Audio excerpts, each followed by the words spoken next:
அதான் திருப்பாடல் ஆசிரியர் சொல்லுகிறார், கனிந்த அவருடைய செயல்களை ஒருபோதும் மறவாதே, ஒருபோதும் மறவாதே என்று சொல்லுகிறார். அன்புக்குரியவர்களே, நம்ம பாவம் செய்வதற்கு நல்லா கவனிக்கணும்.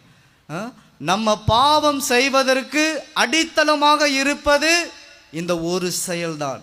அவர் செய்த நன்மைகளை மறப்பது, மறப்பது, நம் கண்களிலிருந்து மறைப்பது நாம் பாவம் செய்வதற்கு முதலாக அடித்தளமிடுகிறது.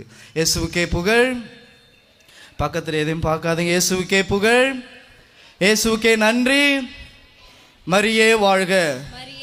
இஸ்ராயேல் மக்கள் ஆண்டவரை பார்த்து கூக்குரல் இடுறாங்க, ஆண்டவரே, எங்களை படைத்த கடவுளே, இங்க வந்து நாங்க இவ்வளோ கஷ்டப்படுறோம், இவ்வளோ பாடுகள் படுகிறோம், நாங்க 2 மடங்கு வேலை செய்கிறோம், எங்களுக்கு 1 ரூபா சாப்பாடு கூட கொடுக்கறதுக்கு இந்த அரசனுக்கு இரக்கம் இல்லை.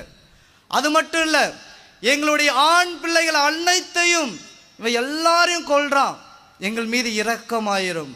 அந்த கூக்குரலுக்கு ஆண்டவர் செவி கொடுக்கிறார். அந்த கூக்குரலுக்கு ஆண்டவர் செவி கொடுக்கிறார்.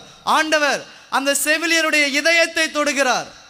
அங்க இருக்கிற ஒரு சில ஆண் குழந்தைகளை அவர் பிறக்க வைக்கிறாங்க. ஆண்டவர் கொடுத்த அந்த இரக்க செயல், ஒரு சில ஆண் குழந்தைகள் அங்க பாதுகாக்கப்படுகிறது.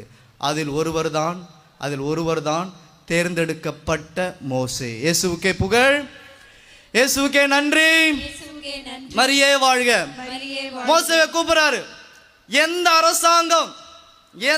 அரசாங்கம் இஸ்ராயேல் மக்களை அழித்ததோ அதே அரசவையில் இந்த மோசேவை ஆண்டவர் வளர வைக்கிறார். அவருக்கு தேவையான ஞானம், அறிவு, போருக்கு தேவையான எல்லா பயிற்சியும் அந்த அரசவையிலே ஆண்டவருக்கு கொடுக்கிறார். இதே மோசே திரும்பி இங்கிருந்து ஓடிடுறாரு. அன்புக்குரியவர்களே, ஒரு நிமிடம். உங்கள் குழந்தைங்களை பார்த்து நீங்கள் சொல்லுவீங்க, அப்பா கடைக்கு போயிட்டு வாப்பா. நான் ஏன் கடைக்கு போனோம்? அதான் பெரியவன் இருக்கிறான்ல, அவனை அனுப்பிவிடுங்க. நான் சின்ன பிள்ளை, என்னால் கடைக்கு போக முடியாது, அப்பா கொஞ்சம் போயிட்டு வாப்பா அப்படின்னு சொல்லும்போது அந்த குழந்தை திரும்பி, என்னால் முடியாதுப்பா, எனக்கு படிக்கிற வேலை இருக்குது, எப்போ பார்த்தாலும் என்னைக்கிட்டே வேலை சொல்லிட்டு இருக்க அப்படின்னு நம்ம சொல்லுவோம். அந்த குழந்தை சொல்லுவோம். இன்னும் நம்ம ராசா இல்லை, தங்கம் இல்லை, என் பொண்ணு இல்லை, என் வயிறம் இல்லைன்னு சொல்லி அந்த குழந்தைய ஏதோதோ பண்ணி கடைக்கு அனுப்பிடுவோம். முதலாக இந்த உலகத்தையே படைத்த தேவன் மனிதர்களை பாதுகாக்க ஒரு மனிதனிடம் கெஞ்சு கேட்கிறார். இயேசுவுக்கே புகழ். என்னங்க, என் கை இருக்குதா இல்லையாங்க, வாய் இருக்குதா இல்லையா, சத்தமாக சொன்னாதான் என்னவா? சாப்பிட்டீங்களா? கையை உயர்த்தி ஆண்டவருக்காக இயேசுவுக்கே புகழ், இயேசுவுக்கே புகழ், இயேசுவுக்கே நன்றி, மரியே வாழ்க. அந்த ஆண்டவர் மோசேவை பார்த்து கேட்கிறார், என்னுடைய மக்களின் அழுக்குரலை நான் கேட்டேன், அவர்கள் படுகின்ற பாடுகள் என் கண்களுக்கு வெளிப்பட்டன, இதோ அவங்களை மீட்டெடுக்க நீ தான் போகணும்னு சொல்றாரு. மோசே சொல்றாரு, நான் யாரு போறதுக்கு? அவங்க மீட்டெடுக்க நான் ஏன் போகணும்? என்னால் போக முடியாதுன்னு சொல்றாரு. 2வது முறை, அவர்கள் பட்ட பாடுகள் என் கண்களுக்கு அகப்பட்டன, உன்னை தான் நான் தேர்ந்தெடுக்க, நீ தான் போகணும்னு சொல்றாரு. நான் போய் சொன்னா என்னை நம்ப மாட்டாங்க, என் பேரு நான் கேட்பாங்க. 2வது முறை மறுதளிக்கிறார், நான் போக மாட்டேன்னு சொல்றாரு. ஆண்டவர் சொல்றாரு, இருக்கின்றவராக இருக்கின்றவர் நான் என்று சொல், ஆபிரகாமின் தேவன், ஈசாக்கின், யாக்கோபின் தேவன் என்று சொல், அவர்களுக்கு புரியுன்னு சொல்றாரு. ஐயோ ஆண்டவரே, ஏன் என்னை பாடாப்படுத்துற? வேணாம், எனக்கு பேச தெரியாது, என்னை விட்டுருங்க அப்படின்னு திரும்பி மறுதளிக்கிறார். 3ஆம் முறையாக ஆண்டவர் ஒரு மனிதனிடம் கெஞ்சி கேட்கிறார், நீ கவலைப்படாத, உனக்கு பதிலா உன்னுடைய அண்ணன் இருக்கிறான் ஆரோன், அவன் பேசுவான், நீ போ.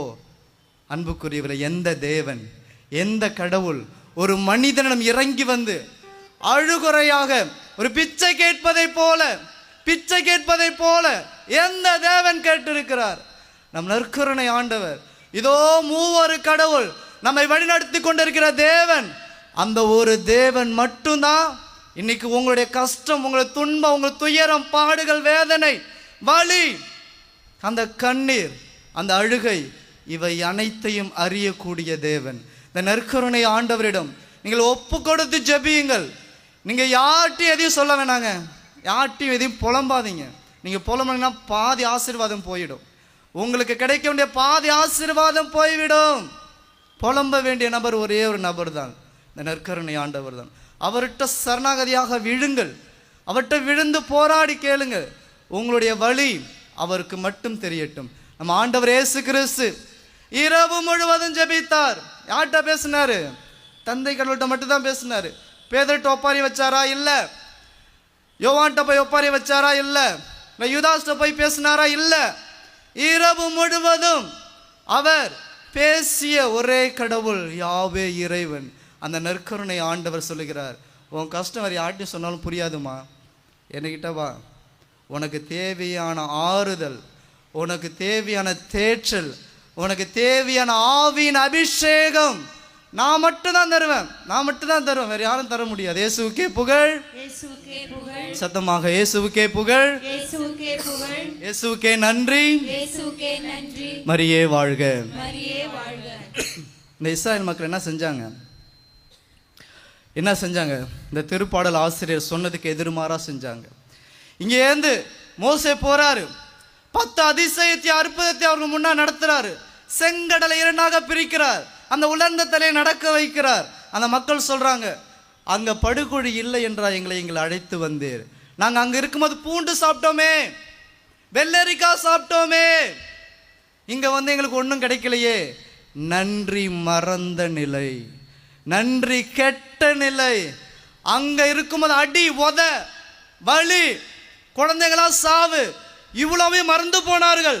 இவ்வளவு நேரத்தில் ஆண்டவர் அவருக்கு செய்த அதிசயத்தை அற்புதத்தை அவர்கள் மறந்து போனார்கள். அவர் கண்களுக்கு மறைக்கப்பட்டன. அவங்க எதிர்பார்த்தது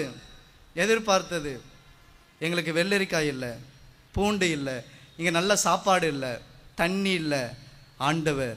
ஆண்டவர் செய்த கனிவான செயல்களை ஒருபோதும் மறவாதே. இங்கே இருக்கிறவங்க நிறைய பேர், என்னையும் சேர்த்து தான் சொல்லுகிறேன், ஆண்டவர் அவ்வளோ செஞ்சிருக்கிறார், அவ்வளோ ஆவியினால் நம்மளை அதிசயம் செய்திருக்கிறார். நம்ம இன்னைக்கு உயிரோடு இருக்கிறது அவர் போட்ட பிச்சை. இன்னைக்கு நம்மள்கிட்ட இருக்கிற சொத்து சுகம் எல்லாம் அவர் போட்ட பிச்சை. அந்த தாழ்ச்சி நம்மிடம் இருக்கிறதா? இல்லையே. நம்ம சுற்றி இருக்கிற எத்தனையோ பேர் இல்லாமல் இருக்கிறாங்க, புறக்கணிக்கப்பட்டவங்களா இருக்கிறாங்க, புறந்தள்ளப்பட்டவங்களா இருக்கிறாங்க, அநியாயத்துக்கு உட்பட்டவங்களா இருக்கிறாங்க. நம்மள்கிட்ட இருக்கிறத கொடுத்துருக்கிறோமா? இல்லையே. ஆண்டவர் நமக்கு கொடுத்திருக்கிறார். ஆண்டவர் நமக்கு கை நிறைய எல்லாத்தையும் கொடுத்திருக்கிறார், உடல் சுகத்தை கொடுத்திருக்கிறார். ஆனால் ஒரு குடும்பம் எங்கனாவது ரொம்ப ஏழ்மையாக இருக்கும், சாப்பாட்டுக்கு கூட வழி இருக்காது, அவ்வளோ கடனாக இருக்கும். ஆண்டவர் தொட்டு இருப்பார், ஆசீர்வதித்திருப்பார். அங்கே இருக்கிற ஒரு மகனை உயர்த்தி இருப்பார், இங்கேருந்து வெளிநாட்டுக்கு அனுப்பியிருப்பார். அவ்வளோ பணம் இருக்கும், அவ்வளோ காசு இருக்கும், மற்றவங்களுக்கு உதவி செய்ய மாட்டோம். ஏன்? ஆண்டவர் செய்த அந்த நன்மைத்தனத்தை நாம் மறந்திருப்போம். இயேசுவுக்கே புகழ். இயேசுவுக்கே நன்றி.